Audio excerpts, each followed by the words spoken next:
சற்று முன் கிடைக்கப்பெற்ற மிக முக்கியமான செய்தி ஒன்று வெளியாகி உள்ளது.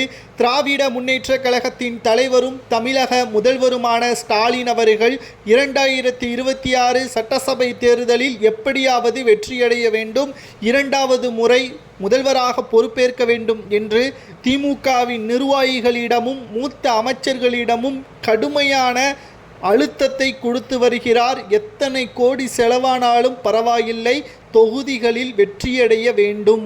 இதற்கு முன்னால் சட்டசபை தேர்தலில் 2021 ஒரு தொகுதிக்கு 40 முதல் 50 தொகுதி வரை செலவு செய்த திமுகவினர்கள் இப்பொழுது 100 முதல் 120 கோடி வரை செலவு செய்வதற்கு தயாராகிவிட்டதாகவும் திமுகவின் தலைமை இந்த முடிவை எடுத்துள்ளது.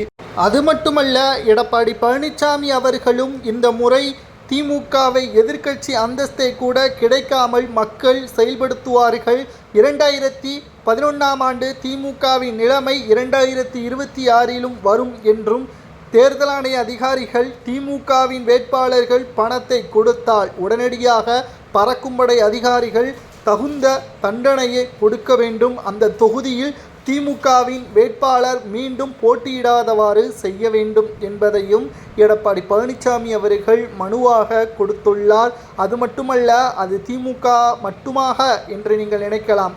எந்த கட்சியாக இருந்தாலும் தேர்தலில் பணம் கொடுக்கப்பட்டால், அது ஆதாரமாக நிரூபிக்கப்பட்டால் அந்த தொகுதியில் அந்த கட்சி போட்டியிடக்கூடாது என்று மனு கொடுக்கப்பட்டுள்ளது. அந்த மனு தேர்தல் ஆணைய அதிகாரிகளால் ஏற்றுக்கொள்ளப்பட்டால் நிச்சயம் திமுக பல இடங்களில் தேர்தலில் போட்டியிட முடியாத நிலைமை கூட ஏற்படலாம் என்ற தகவலும் கிடைக்கப்பெற்றுள்ளது.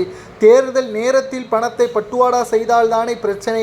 3 மாதங்களுக்கு முன்பாகவே ஒரு தொகுதியில் 100 கோடி தொகுதிகளுக்கு பங்கீடு செய்வதற்கான ஏற்பாடுகளை திமுகவின் தலைமை செய்திருப்பதாகவும், 2026 சட்டசபை தேர்தல் திமுகவிற்கு மிகப்பெரிய ஒரு இடியாக விழும் என்பதில் எந்த ஒரு மாற்று கருத்தும் கிடையாது. 2026 சட்டசபை தேர்தல் திமுக இல்லாத ஆட்சி அமைக்கப்படும். சட்டசபைக்குள் திமுக எதிர்க்கட்சியாக இருக்காது என்று எடப்பாடி பழனிசாமி அவர்கள் கூறியுள்ளார்.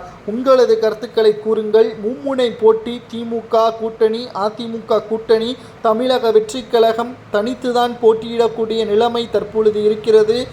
திமுகவின் பெருவாரியான ஓட்டுக்கள் தமிழக வெற்றிக் கழகத்திற்கு வந்தால் நிச்சயம் கடைசி நேரத்தில் தமிழக வெற்றிக் கழகம் அதிமுகவுடன் தான் கூட்டணி வைக்கும். பல கோடிகளை செலவு செய்தாலும் மக்கள் கொடுக்கின்ற வாக்கு திமுகவிற்கு இடியாக விழுமா என்பதையும், பணத்தை கொடுக்கின்ற கட்சிகளுக்கு